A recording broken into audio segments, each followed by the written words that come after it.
ദൈവത്തിന് സ്തുതി. പ്രഭാതകിരണത്തിലേക്ക് സ്നേഹവന്ദനം. ഭാഗം 2011. ഇന്ന് ജൂലൈ മാസം 3-ാം തീയതി 184-ാമത്തെ ദിവസത്തിലെത്തി. ഇന്ന് തോമസ് ലീഹായുടെ ദുഃഖ്രോനോ പെരുന്നാളാണ്. 12 അപ്പോസ്തലന്മാരിൽ നമ്മുടെ ദേശത്തിന്റെ കാവൽപിതാവാണ്. വിശുദ്ധനായ യോഹന്നാൻ ശ്ലീഹായുടെ സുവിശേഷത്തിൽ 4 ഇടങ്ങളിലായിട്ട് തോമസ് ലീഹായെക്കുറിച്ച് കാര്യമായ പരാമർശമുണ്ട്. അതിൽ 3-ാമത്തേത് തന്റെ സുവിശേഷത്തിന്റെ 20-ാം അധ്യായത്തിലാണ്. ശിഷ്യന്മാർക്ക് യേശു ആദ്യമായിട്ട് പ്രത്യക്ഷപ്പെടുന്ന രംഗമാണ്.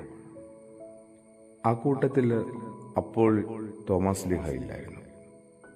മടങ്ങി വന്നു കഴിഞ്ഞപ്പോൾ സഹശിഷ്യന്മാരിൽ നിന്ന് കാര്യങ്ങളെല്ലാം അറിഞ്ഞു. സംശയം പ്രകടിപ്പിക്കുന്നതായിട്ടാണ് പൊതുവെ പറയപ്പെടുന്നത്.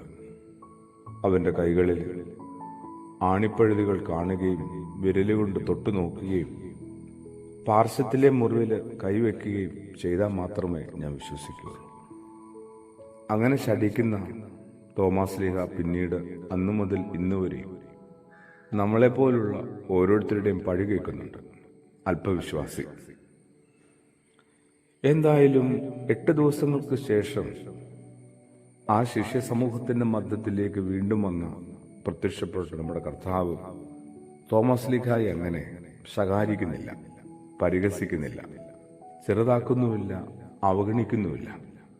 മാത്രമല്ല കുറെ കൂടി കാര്യമായി പരിഗണിക്കുന്നുണ്ട്. ഒരു മനുഷ്യനെ എങ്ങനെയാണ് വീണ്ടെടുക്കേണ്ടത് എന്ന് ക്രിസ്തുയേശു ഏറ്റവും മനോഹരമായിട്ട് പഠിപ്പിക്കുകയാണ്. അതിങ്ങനെ അബദ്ധങ്ങളായാലും ഇടർച്ചകളായാലും വീഴ്ചകളായാലും അവയോടുള്ള സമീപനം എങ്ങനെയായിരിക്കണമെന്നും എങ്ങനെയാണ് അകന്നുപോയ, ഇടറിപ്പോയ, ദൂരത്തായിപ്പോയ ഒരാളെ വീണ്ടെടുക്കേണ്ടതെന്ന് കാണിച്ചു തരികയാണ്. ദൈവമനുഷ്യ ബന്ധത്തിൽ മാത്രമല്ല നമുക്കിത് മാതൃകയായി മാറേണ്ടത്, നമ്മുടെ മനുഷ്യ ബന്ധത്തിലും ഇത് നല്ലൊരു മാതൃകയാണ്. തോമസിനെ എല്ലാം ബോധ്യപ്പെടുത്തുകയാണ്.